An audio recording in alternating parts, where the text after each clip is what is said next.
Do you really think that you wear a fragrance to smell good only? I don't think that Marilyn Monroe wore number 5 just to smell good.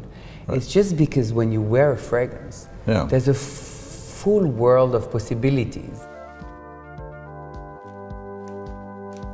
Let's go back to the past in Chanel and go right back to the first fragrance ad, which is the one which is illustrated by the illustrator Sem. The thing that stands out about the Chanel bottle is that it's so minimal, that it's so scientific, that it's so functional. There's a refusal of, I would say, small talk and small narrative. Yeah. If you think about number 5, it's just purely form and function. Yeah. And did she see it as functional, or did she see it as minimal? It's not a minimalistic brand at all. So I would say it's interesting because I think Chanel there's a sense of purity, but there's an incredible sense of, I would say, intensity in the bottle and in simplicity. So I think it's more about simplicity than minimalism. She didn't want a fragrance to be abstract or complex for the way of being complex. No. What she really was obsessed is that if I meet you, I don't say, oh my God, you smell like a rose, but just you smell good. So it's about you and not, so making everything invisible, so the only thing that is visible is you. This is why the bottle has no name, because if the name was like, in the garden in China below the moon, then you start to have this kind of like, no, it's just 5, it's between 4 and 6, no stories, make it your own story. The bottle, no value. There's a lot of sense of refusal in number 5, and I think this is maybe what is it extraordinary, because a lot of people say, oh, she was against the period. In everything she did, she refused the thing. She was like, okay, let's just like reset everything. Are there codes to the house, Donny Stablers? Are there things that if you're going to do any project, you say it's the same codes? Is it, if we boiled it right down, the essence of it? There's a classicism, I think, which a lot of people tell me, but Chanel is a bit too classic. I'm like, but we're classic. And actually it's brave to accept it these days, where everybody wants to be cool. It's not a cool brand. That's something that across the thing, I'm not trying to be cool. But there is a rigor. Everything feels very Chanel. So it's very coherent all the way through. Some of the ads at first caught my attention as a photographer, the ones that were directed by Avedon and by Newton, I believe, of Catherine Deneuve. But they're very pure. It's very just pure. Her talking straight to camera. Sometimes it can make me feel awkward, being so lost in feelings. And it's just about her ability as an actress to convince you, and the bottle is there, and then it's just her in a bottle.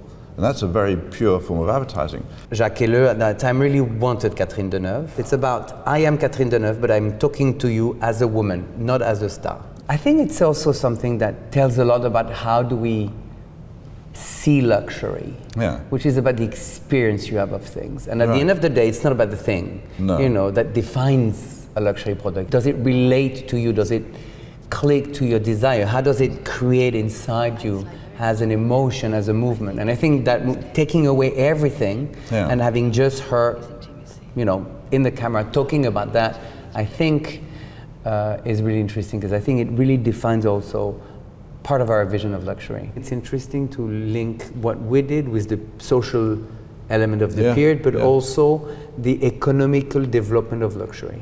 For instance, Catherine Deneuve, it's uncoded, but we don't need to code visually the ads, because we're talking to a very tiny audience that knows Chanel. That knows the moment that you get international, you have to make the image recognizable. This is where you start to see all the codification of the image. It really happens pretty much at a moment, the same year that we decide to make number 5 a giant international brand. Marilyn was never the face of number 5. No, she was just a client.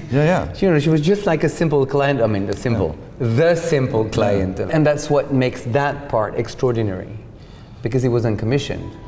The interview where she speaks about number 5 happens early 50s, but it was never published. And it was 10 years later. What do you wear to bed? So I said, Chanel number 5. Because it's the truth. When she did a movie with Montand, that a French journalist came to America and asked her if she had said that 10 years before. Oh, right, okay. And that's where and it's the truth came. You had Chanel herself. Yeah, late 30s. For me, it's the first selfie. It's the first memorable selfie. Good or selfie. Self-promotion, Yeah, I think. I think it's Collard who did it was for Bazaar. But at that time, it's interesting how media was commissioning prints, because it was done for Harper's Bazaar only. Yeah. And I think she understood how it's interesting because she understood how you need to bring some kind of a lifestyle things around a product to make it even more desirable. Yeah. So like some kind to build a narrative about it. I think, for instance, the Baz Luhrmann, which is certainly the most famous ad of number 5 recently, because it was the first time that we brought a long format. Yeah. Because now everybody does long format, but at that time nobody did like a 2 minutes or 3 minutes. Oh, really? So it was, and it was launched as pretty much the trail of a movie that will never be done. So the whole thing was very interesting. Maybe with the Brad Pitt that we don't show anymore, but for some, because it has something actually quite close in a way that it's just very pure and stuff like that. Yeah, because he talks directly to camera. And this one people talk about it, maybe not always in good words, but still people talk about it. And I'd rather be in the conversation than ignored. I think it's more interesting, even if you do mistake at least. But the good ones are also really interesting. And then the 2 ones which I find are the most extraordinary are for sure Egoist. Yeah. And Coco with, but these ones are ideas more than stories. With these 2 ones, you are exactly at the key question about what is advertising. Yeah. Does advertising is about telling a story, or is it about making relatable and palpable an idea of something? And I think these 2 ads, they're ideas, because if you ask somebody to sit and describe it, you will have the same answer across the thing, because the idea is so simple. Chanel herself said that while fashion fades, style remains the same. And is that the idea of the fragrance? I think when she says that is the way you express things. Yeah. The way you express things change, but what you want to say remains. Yeah. In a way. So it's in the message, but it's also in what you believe in craft and rigor. And I think there's things that remain, but then obviously I think you don't do an ad in the 70s where it's the beginning of the woman lives the same way you do it in the 80s where relationship between men and women are different than now. Yeah. So I think that changes, but as long as there's something that remains in the story, what you want to say in that case about what does that mean to be a number 5 woman, the style of it, I think, at some point remains. There's something which is very French in l'esprit français in Chanel. Right. And I think that is also the part of our style is we very much relate to this, the sense of the classicism, the harmony, the some of rigor, which is very French of le classique français, the sense of order, the sense of like, even if there's energy, there's a frame, there's an order that we need. And I think this is, if you look at even the clothes, it's very defined, it's very, and I think that's also part of our style is very much linked to l'esprit français. Part of the people that buy number 5 don't wear it. Oh, really? No, but they need it. Right. They need to be close to number 5 because number 5 give them, just by the presence, an energy, a confidence, a sense of belonging. That's what we try to actually convey in advertising. Chanel very much has been based around film. I mean, the people who represent number 5 almost exclusively are film actresses. Let's talk about Margot. What qualities did you find in Margot that you think that's Chanel, as opposed to anybody else? What is it that brought you to Margot? I think there is something about her which I like, is that she's the moment. Yeah. And then she has, it's clear. I mean, she's super dedicated. She's very much focused. She knows what she wants, but she does it in a way that makes her super available for what's coming. I don't know. There's something very interesting about her that. She's there and that she's open to opportunities, and in that way I find her opportunistic, but in a very good and interesting way. Yeah. Like she's fearless in that, like seizing what, and I find that's very, very Chanel. What do you think the director brought to it? What can you say why him and why not another director? Is, I think, incredibly good at telling a story and emotion between people without being wordy. Yeah. So I felt that was one thing. I wanted something visually incredible, and I think his photography is amazing in all his movies, and I hope you felt that when the photography is extraordinary. It's beautiful. Beautiful. And say, why don't we do a real movie where there's obviously a number, but there's a great supporting role. So why don't we go for Jacob? So everybody at work said, you mad, he's never going to accept. I'm like, come on guys, it's like number 5, Luca Guadagnino. give us a chance to give a call. Yeah, yeah. And he accepted it. So it's very French at the beginning, and then you realize it's in Big Sur, no? Everything is shot in because like the house is in Beverly Hills. Right. And but like California has a slight Riviera feeling, for sure. Yeah. But I wanted California. Right, okay. Because it was, again, something from the, you're talking about the great movies of number 5. There is this one called Monument Valley from Ridley Scott, from the first one where Carole Bouquet appears. Oh, right, okay. Right, yeah. And I wanted that feeling. Like right. and she's in a red suit. So I wanted it's a the same slightly... dress, no? So it's but this is where I think having a fashion house is incredible. Because me, when I say, I want to bring back the red suit. Yeah. It's a totally different suit. Right. The color is totally different. Yeah. But unconsciously, you're just going to make the relationship. Yeah. But when you have a fashion house that has the absolute ability to understand what's going to work best, because they're also talent for for Margot. Yeah. I was expecting like this kind of like a whole bouquet red, and I have a poppy red. I was expecting this, and I have something, but it works much better. Yeah.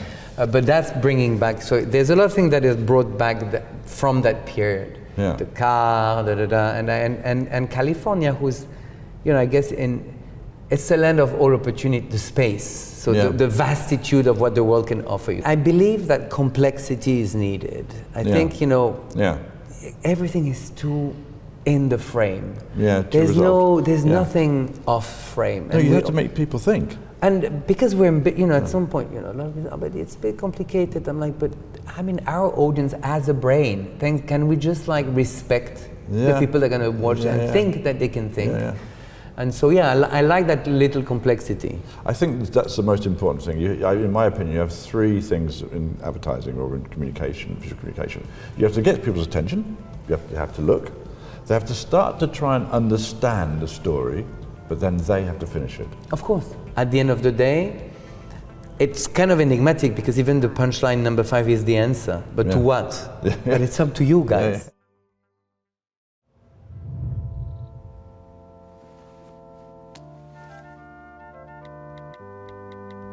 See you at 5.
Number 5 is the answer. Chanel.